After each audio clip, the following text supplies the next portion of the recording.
শোনো, হ্যাঁ তুমি আমার সাথে এমন ভাবে দেখা করতে আসবে যাতে কেউ সন্দেহ না করতে পারে। হ্যাঁ, ঠিক আছে।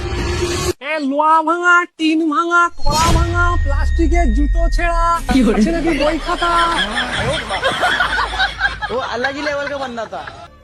আমার বয়ফ্রেন্ডটা এত ভালো, সব সময় খাইয়ে দেয় আমায়। আচ্ছা, আমি যদি ওর গার্লফ্রেন্ড না হতাম, মানে সেদিন যদি আমি প্রপোজালটা না অ্যাকসেপ্ট করতাম, তাহলে ওর গার্লফ্রেন্ড অন্য কেউ হতো, তাকেও খাইয়ে দিত। সব ছেলেই একই রকম, আজকে আমাকে খাইয়ে দিচ্ছে, কাল অন্য কাউকে খাইয়ে দেবে। মেয়েদের মন বোঝা নয় রে নয় সোজা।